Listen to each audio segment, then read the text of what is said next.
AAC కోఆర్డినేటర్గా ఉన్నాను.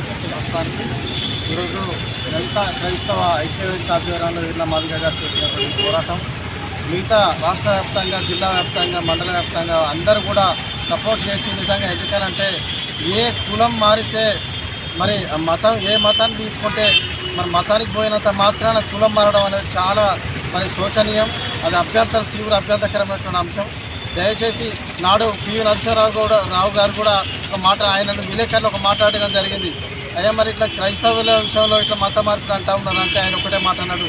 వాళ్ళు నిజంగా మీరు చెప్పేది నాకు ఒకటే మాట ఆయన ఏమన్నాడంటే క్రైస్తవ్యం వల్ల ఈ దేశంలో హంతకులు, దొంగలు, తర్వాత మిగతా వాళ్ళంతా కూడా మరి మారడం జరిగింది. అది మాత్రం నాకు తెలుసు. మిగతా అంతా మీరు చెప్పేంత అంటే కరెక్ట్ కాదని చెప్పి ఆయన స్పష్టంగా చెప్పడం జరిగింది.